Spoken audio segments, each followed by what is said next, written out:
The lost army of Cambyses, the Persian king who sent 50,000 soldiers into the desert and whose fate remains one of history's greatest mysteries. In the middle of the 6th century BCE, the Persian Empire, under the rule of Cambyses, the son of Cyrus the Great, stretched across vast lands from the mountains of Iran to the Nile Valley. Cambyses had inherited not only the throne, but also the ambition of expanding and securing the empire. When he conquered Egypt in 525 BCE, he established himself as pharaoh and sought to extend Persian authority deep into Africa and across the desert frontier. Yet it was in this period of triumph that he launched an expedition that became one of the greatest enigmas of antiquity. Herodotus, the Greek historian, tells us that Cambyses dispatched an army of 50,000 men into the western desert of Egypt. Their mission?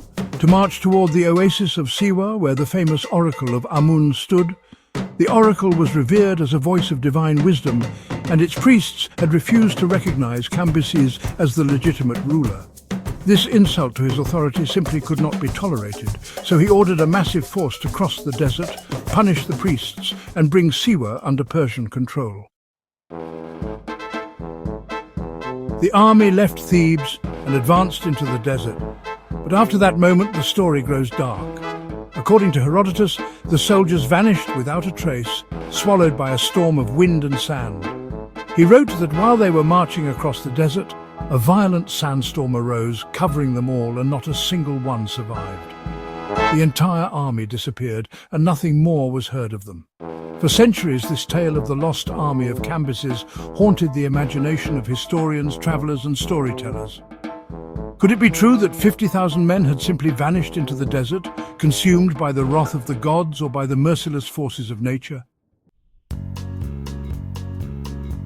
The mystery is heightened by the nature of the desert itself. The Libyan desert, west of the Nile, is one of the harshest environments on Earth, where shifting dunes, burning heat, and a lack of water create a deadly landscape. Even a smaller force could easily be lost there if unprepared. And for an army of such size, the dangers would have been magnified. Sandstorms can strike with terrifying force, blinding and suffocating men and animals, burying them in dunes that shift and conceal everything beneath. Within hours, a column of soldiers could be erased, as if it had never been. The desert holds secrets well, and once something is covered by sand, it may lie hidden for millennia. Archaeologists have long debated whether the army truly vanished in the way Herodotus described. Some scholars, doubt the entire story, suggesting it may be more legend than fact. Herodotus himself wrote a century after the event and relied on Egyptian informants who may have embellished or even mythologized the tale. Yet others argue that there are, kernels of truth in the account. In the last century, several expeditions searched for evidence of the lost army in the desert west of Egypt. There were reports of bones, fragments of weapons, and pieces of metal discovered in the sand, but none of these findings were conclusive. Some discoveries that were once hailed as the remains of Cambyses' men later proved to belong to later Roman or medieval times.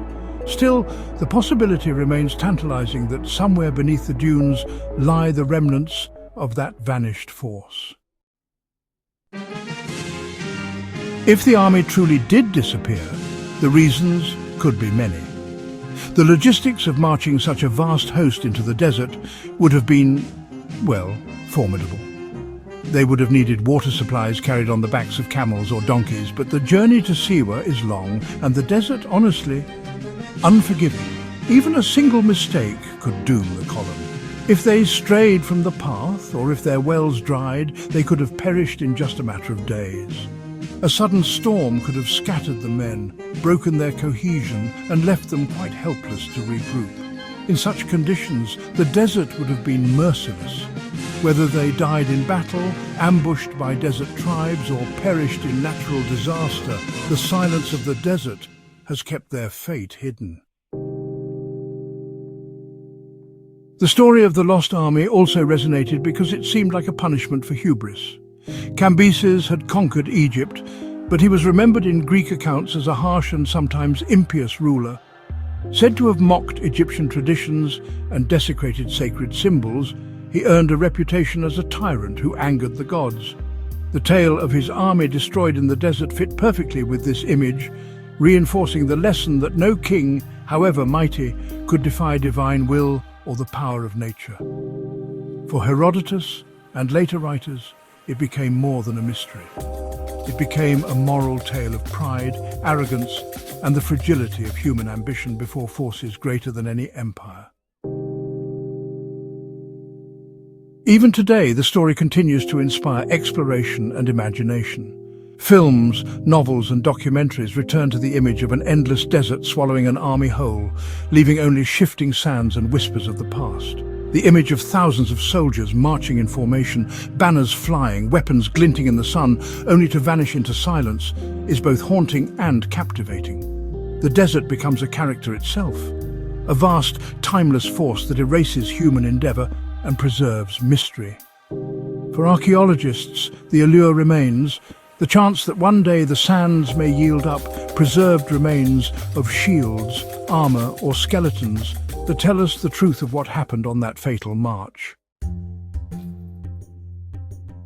For now, the desert keeps its secret. Cambyses' 50,000 soldiers may still lie beneath the dunes, their bones and weapons mingled with the sand, waiting for discovery or perhaps lost forever to time. Whether they perished in a storm or were scattered by misfortune, the memory of their march endures as one of the greatest mysteries of the ancient world. A tale of empire, ambition, and the endless silence of the desert.